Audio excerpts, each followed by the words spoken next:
नेतागण, बुजुर्गों, माताओं, बहनों, नौजवान दोस्तों, प्यारे प्यारे बच्चों, ये इलेक्शन बहुत ही समझदारी से लड़ने का है। ज्यादा भी सोचने की जरूरत नहीं है। एक तो ये समझ लो, जो प्रचार हो रहा है कई दिन से कि कांग्रेस पार्टी सरकार बनावेगी, मेरी बात को ध्यान से समझ लेना। कई अनसमझ लोग तो यूं समझते हैं कांग्रेस आवेगी, मेरे को तो बुला के ले गए मेरी बेटे लगा आइयो, और मेरी मुखालफत करके आए हैं यूं सोच के कि भूपेंद्र हुड्डा की सरकार बनेगी और दीपेंद्र हुड्डा युवराज है। आज मेरा बोले याद रख लियो, 100% बीजेपी की सरकार बनेगी।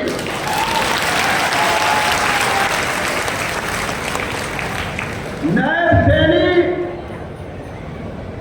मुख्यमंत्री बनेंगे और सबको सबका हक देंगे।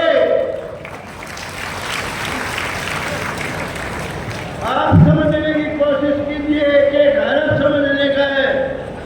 कोई भाई यूं समझता हो ये कांग्रेस पार्टी है, कांग्रेस पार्टी की टिकट है, कांग्रेस पार्टी खत्म हो चुकी, उसकी टिकट है ही नहीं। कांग्रेस पार्टी की अगर टिकट होती, कांग्रेस पार्टी होती, तो कुमारी शैलजा, जो चौधरी दलवीर सिंह, जो बहुत कदावर नेता थे गरीब समाज के,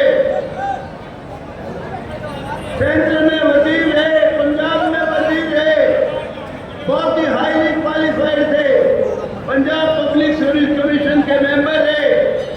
उनकी बेटी कुमारी शैलजा, जो बहुत ही काबिल बेटी है, सेंटर में वजीर रही, अम्बाला में एमपी रही, अम्बाला से एमपी सत्तर से वो खुद चुनाव लड़ना चाहती थी उकलाना से, अपने घर से, उसको चुनाव लड़ने नहीं दिया।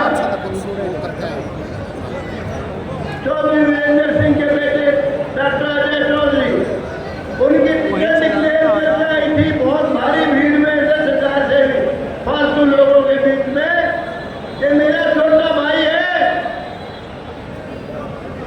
टिकट तो मैं इसको दिला ही दूंगी। इसको आपने मिलने बनाना है, पिछली बार की गलती सुधार देना, मैं उड़ाना भी देने आई हूं। उसकी भी टिकट काट दी, फैसला की भी टिकट काट दी।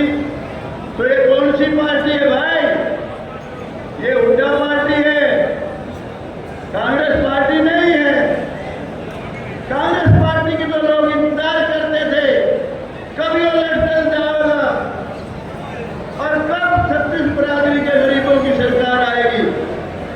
लेकिन भाई अब जो सरकार चली, हुड्डा साहब की सरकार, आगे इस समय 2 का मुकाबला है। बीजेपी का ये कैंडिडेट है हमारे चीफ मिनिस्टर के उम्मीदवार नायब सैनी, जो 36 बरादरी के गरीबों के शुभ चिंतक हैं, जिन्होंने बहुत गरीबी में जीवन दिया है, गरीब का दुख समझते हैं। हमारी बीजेपी के पार्टी के चीफ मिनिस्टर के उम्मीदवार वो है, और हुड्डा कांग्रेस के, हुड्डा पार्टी के चीफ मिनिस्टर के उम्मीदवार भूपेंद्र हुड्डा हैं। भूपेंद्र हुड्डा का राज आपने पूरे 2 साल देख लिया। लोकदल का राज और भूपेंद्र हुड्डा का सरकार, ओम प्रकाश चौटाला का राज और भूपेंद्र हुड्डा का राज, बाल का भी फर्क नहीं, हूबहू वही राज वही सरकार। नौकरी जो मिली उनके राज में, वो कुछ इलाके से कुछ खास लोगों को, चंद लोगों को,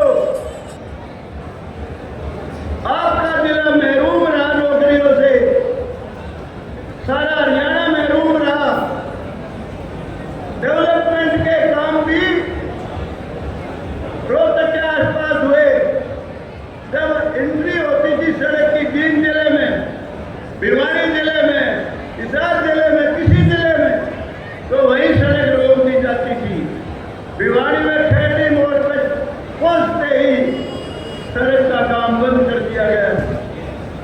तो भाई सरकार कौन सी अच्छी होती है? राजा कौन सा अच्छा होता है? राजा वो अच्छा होता है जो अपनी प्रजा को संतान समझे, अपनी किसी के साथ भेदभाव ना करे, सबको सबका हक दे, सबको एक नजर से देखे। वो भूपेंद्र हुड्डा तो भाई ऐसे लोगों से गिरा हुआ है जिनकी सोच ही एक तरह की है। ओम प्रकाश चौटाला का सारा रिजेक्टेड मार्क भूपेंद्र हुड्डा के आसपास है। वो उसको पागल बनाते रहते हैं, उसको रोज में एक ही पढ़ाई पढ़ाते हैं। तू भाई ईद पे सर छोटूराम के ताड़ेगा हो गया, राजा सूरजमल बनने में थोड़ी देर है। अरे भले आदमी, मैंने कहा था भूपेंद्र हुड्डा को, अरे तू सबका नेता बन, सबका प्यारा बन। अरे मैंने कहा तू ये कह गया आज ताल कटोरा स्टेडियम में कि भाइयों पहले जाट सुनू फिर मुख्यमंत्री हूं। अरे भले आदमी, जाट सबने मेरा तू जाट है, काम भी जाटों इतने खूब किए, इसकी कहने ही क्या जरूरत है। एक बात और समझ लो भाई, हम सब एक पिता की संतान है, हमारी सबकी जात एक है, हमारे सब में वही खून है। फर्क है अगर दो जातियां हैं तो सिर्फ वो है एक ऊंची जात, एक नीच जात। ऊंची जात कौन सी है? गरीब से गरीब जाति में पैदा हुआ इंसान अगर अच्छा है, ईमानदार है, सबका भला चाहता है, सच्चा सुच्चा है, तो ऊंची जाति का है, किसी बिरादरी में पैदा हो।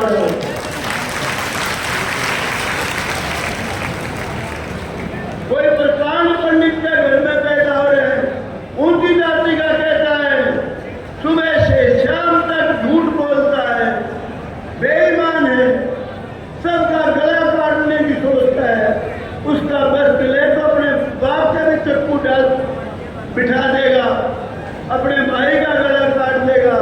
वो भाई ऊंची जात का कहता है, वो सबसे नीच जात का वो है।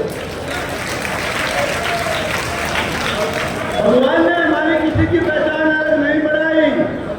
अगर भगवान ने जाति बनाई होती तो पहचान करता। जिस तरह हाथी की पहचान बनाई, अलग सूट है उसके, शेर की अलग पहचान है, चीते की अलग पहचान है। अगर ब्राह्मण बहुत ऊंची जात का भगवान बनाता तो उसके कोई खास निशानी करता, ये तू भगवान है, तू ब्राह्मण है। जात के अलग पहचान करता, किसी का खुर लगा दे, किसी का सूट बना दे, किसी का कुंडल छोटा बड़ा कर दे। कोई पहचान करता है, यहाँ से निकलते ही तो जिसको नहीं जानता है कौन सी जाति का है, हम पूछते हैं, मिलते हैं जब कोई, कहाँ के रहने वाले हो, कौन हो, जब पता लगता है ये उस जाति का है, उस गांव का है। तो भाई भरम में मत पड़ना, बिल्कुल अच्छा इंसान देखना। और आज के हालात में आंधी चलेगी, देख लेना, छोरा जितने मेरा बेटा है, छत्तीस बरादरी की आंधी चलेगी, आप देख लेना। 100 कोस में तो नहीं कहता, लेकिन कई कोस में कांग्रेस का दीवा भी नहीं चलेगा।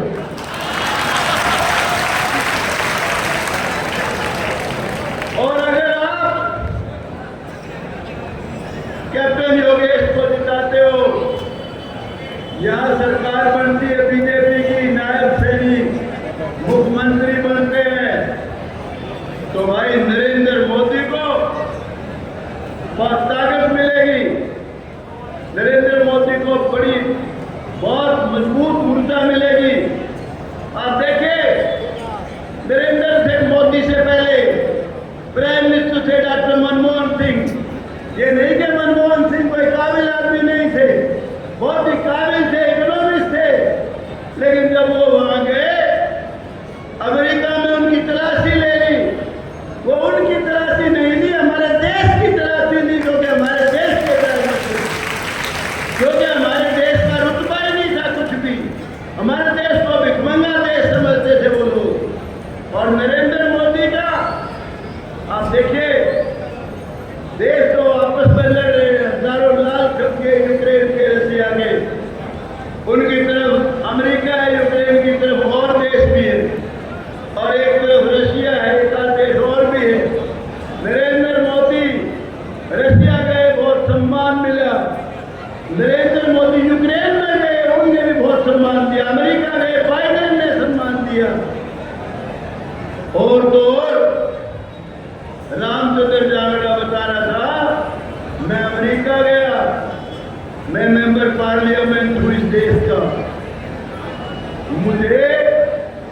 स्पेशल प्रोटोकॉल ऑफिसर स्पेशल इज्जत देके गया, झाड़ा लेगा तलाशी लेगा तो बहुत बड़ी बात थी।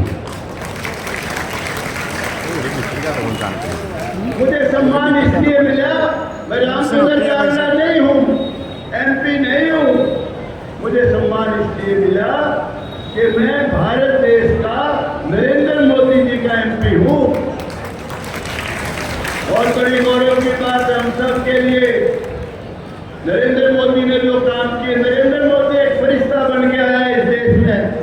आप देखिए, कश्मीर अलग देश बन चुका था, संविधान अलग था, उसका सब कुछ अलग था।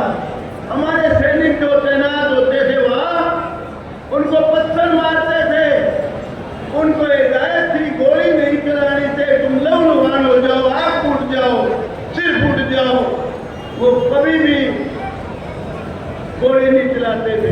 नरेंद्र मोदी ने 370 धारा तोड़ के खत्म कर दिया। हमेशा के लिए कश्मीर का जो झंझट था वो बिल्कुल खत्म कर दिया। लोग कहते थे या तो खून की नदियां बह जाएंगे, कचरा भी नहीं बया कोई। राम मंदिर का निर्माण किया जो हमारे लिए सबके लिए गौरव की बात है। सुबह उठते ही चाची राम राम, ताई राम राम, बुआ राम राम, बाबू राम राम, ताऊ राम राम, भाई राम राम।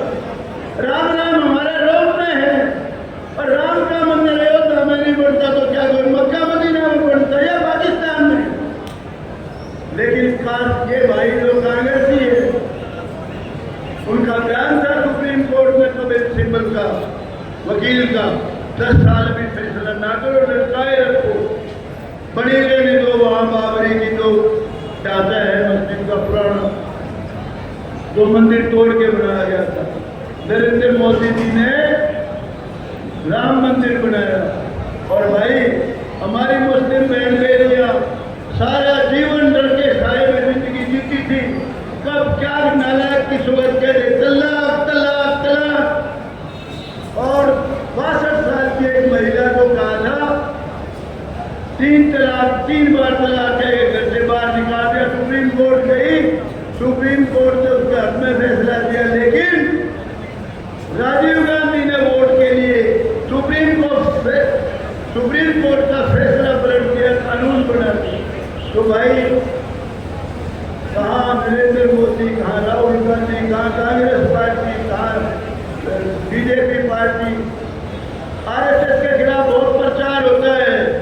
RSS देशभक्तों की जमायत है।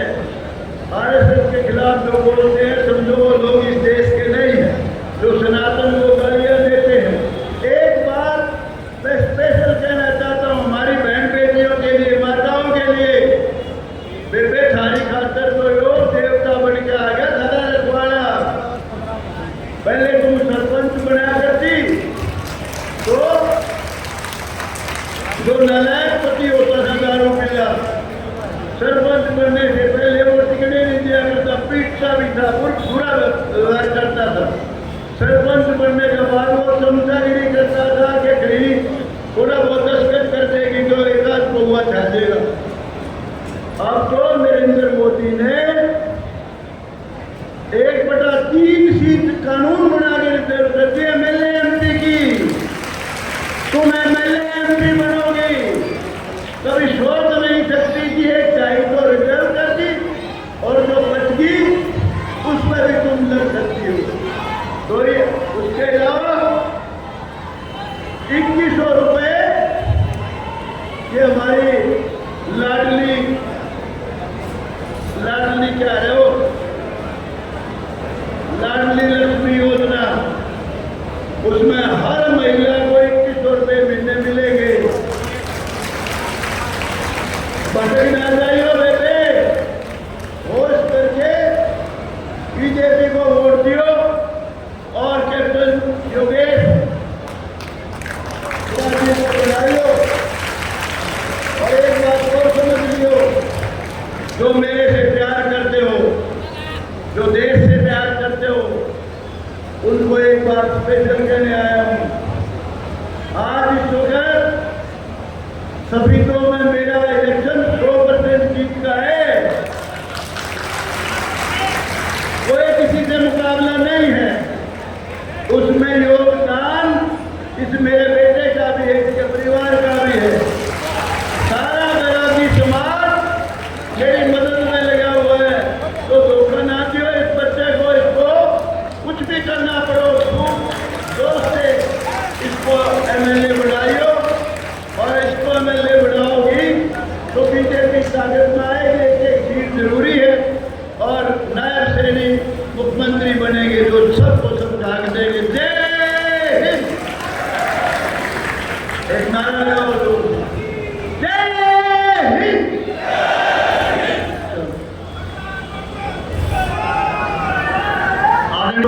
हमारे मध्य में 2 कलाकार हैं, पद्मश्री नागर सिंह